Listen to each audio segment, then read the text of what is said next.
Hello sir. आज हम पढ़ेंगे चैप्टर 5 बाबा साहेब डॉक्टर अम्बेडकर। इसके लेखक हैं शांति स्वरूप बौद्ध। तो little bit or give introduction, is no need. Actually everyone know doctor Ambedkar, जिन्होंने हमारा संविधान का निर्माण किया था। तो शांति स्वरूप बौद्ध जी का जन्म 2 अक्टूबर 1949 में पारस खाना पुरानी दिल्ली में हुआ।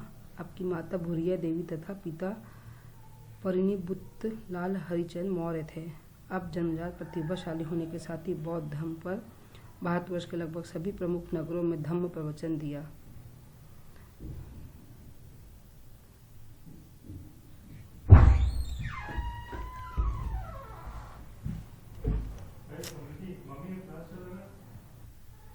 प्रस्तुत जीवनी डॉक्टर अम्बेडकर के संघर्षपूर्ण जीवन का सजीव एवं मार्मिक चित्रण है, जिन्होंने जीवन की कठिन परिस्थितियों से जूझते अपनी शिक्षा पूरी की। वंचित एवं पीड़ित समाज को जागरूक करना, उनके अधिकारों के प्रति सचेत करना ही उनके जीवन का मूल ध्येय रहा।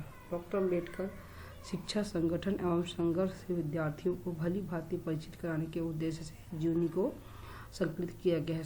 मे be everyone know he belongs to lower grade caste like scheduled caste, and he fighted for them and he given for them right. Earlier this particular caste, they will not get the rights in society, so he did so much struggle for him also and for others also. So it's for inspiration this chapter got selected. तो इस just जीवनी इस जीवनी। महापुरुष राजमहलों में नहीं, खेत खलिहानों में भी जन्म लेते हैं। ऊंची जातियों में नहीं, वे कभी कभी निम्न जाति में भी पैदा होते हैं। इस बात को अच्छी तरह समझने के लिए हमें डॉक्टर अम्बेडकर, बी.आर. अम्बेडकर के जीवन चरित्र पर दृष्टि डालनी होगी। Doctor B R. अम्बेडकर का पूरा नाम क्या था? Baba Saheb Ambedkar.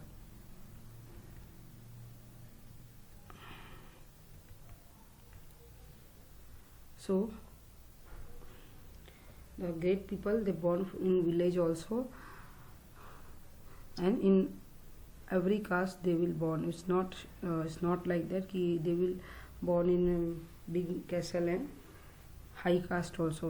They will born in low caste also. So this line is important. Doctor B R. Ambedkar का जन्म 14 अप्रैल 1891 में रामजी सूबेदार के घर में माता भीमा बाई की कोख से हुआ था। तो ही बॉर्न ऑन 14 अप्रैल 1891। तो this is the 1891, this is they written in Hindi. And what is his father name? Ramji Subedar, एवं माता जी का नाम, his mother name is Bhima Bai. So this line is important, you have to remember, it will come in one word answer. उस समय रामजी सूबेदार महू नामक छावनी में सैनिक के पद पर था। तो he was army man. That time he was in Mhow, this in Maharashtra. वे महाराष्ट्र के महार जाति से संबंध रखते थे। He is related with particular one caste who they are doing leather work और cobbler. He belongs from this caste particular, तो that caste will come the scheduled cast.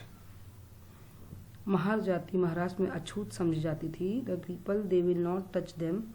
इस कारण महारों को सामाजिक अत्याचार, तरह तरह के बहिष्कार झेलने पड़ते थे। That time they are tortured by higher class and they will not allow in villages in common well and everything. They are not giving so much torture they were doing on this particular caste.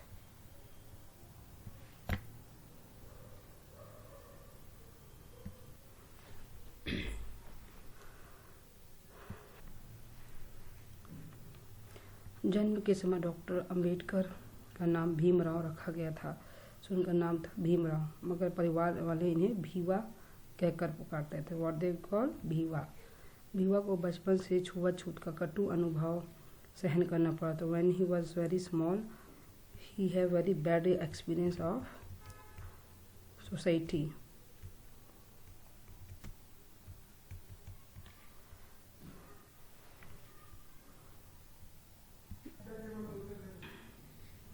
उन दिनों अछूतों के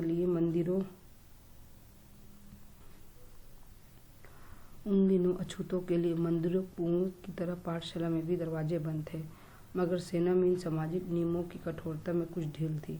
बहुत कठिनाई से ही सही पर भीवा का सैनिक स्कूल में प्रवेश हो गया। तो that time that in society they will not allow lower caste in school, in temple, anywhere.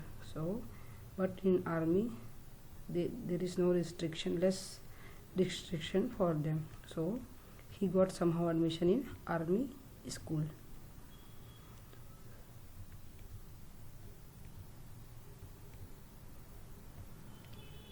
प्रवेश तो हो गया, मगर सामाजिक भेदभाव और छुआछूत ने भीवा को पीछा नहीं छोड़ा। But still he was facing all this social torturing and untouchable things.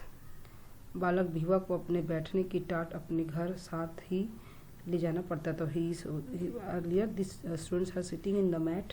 सो पहले क्या थे, जो बच्चे थे वो अपना मैट जो है खुद लेके आ रहे थे। टाट means mat. So he should bring from own mat. पाठशाला में उन्हें कक्षा के भीतर अन्य विद्यार्थियों के साथ बैठने की मनाही थी। वे अपनी कक्षा के बाहर सब छात्रों के जूतों के दरवाजे से बाहर बैठते थे। तो where he was they were not allowing Bhiva inside the class also. He was sitting outside near the door with all the students shoes. सामाजिक अत्याचारों की निर्दयता देखिए। भीमराव को पानी के घड़े को भी छूने की इजाज़त नहीं थी। तो ही कांट टच और द पॉट ऑल्सो। कारण था कि अछूतों के छू लेने से घड़े का जल भ्रष्ट हो जाता। चाहे कितनी भी प्यास लगे, बेशक प्यास के मारे प्राण ही क्यों ना निकल जाए, मगर प्यासा अछूत घड़े से पानी लेकर नहीं पी सकता था। किसी चपरासी की कृपा हो गई तो पानी मिल जाता, नहीं तो घर आके ही पीना पड़ता। तो that time they will not allow if he is thirsty also, he will not allow if he will die also, they will not allow to drink the water of pot. Sometime some peon they were giving water, otherwise he should drink from in home only. So this much torture they were doing for Bhiva. Ram ji Subedar शिक्षा और अनुशासन का महत्व भली भांति जानते थे। उन्होंने तो हिज फादर सूबेदार Ram ji Subedar he know very well the importance of education and discipline. उन्होंने भीवा को भी इसका महत्व अच्छी तरह समझाया। यही कारण है कि सब प्रकार के अत्याचार, अनाचार, भेदभाव करके भी शिक्षा प्राप्त करने में जुटे रहो। His father he know the value of education, that reason he taught to Bhiva also, and that reason he was tolerating all this torturing everything, and but he want his education somehow. This much he struggle in childhood. तो this paragraph is very important. ये जो paragraph important है। जब भीमा जो there is two question. First question about his family, तो we have to give introduction of his family, जो उसके परिवार का जो है माँ का नाम, पिता का नाम, कब पैदा हुए, कहाँ पैदा हुए, and from which caste he belong. So like that this question will come from this portion. And second कि जब भीमराव ने कैसी अपनी शिक्षा ली और उनको अपने बचपन में क्या क्या झेलना पड़ा। सो ये जो पैराग्राफ है ये इम्पोर्टेंट है। पहला क्या था, वो क्लास से बाहर उनको बैठने अलाउ नहीं था, अपना मैट खुद ही लेके आना पड़ता था। He should bring his own mat. And so mostly in PU they will ask from backside only question answer, so this will come in for 3 marks. Minimum 4 line you have to write. Minimum is not compulsory, you have to write all the paragraph. Main line you have to write. This is very common chapter, easily you can find, no problem.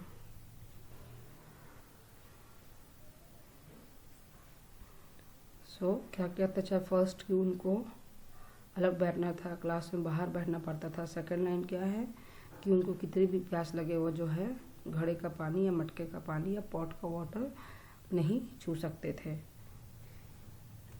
दूसरा, उनको अपनी ही खुद की चटाई या टाट या mat लेकर आना पड़ता था। तो at least you should write minimum this 3 lines, automatic easily you will get 3 marks.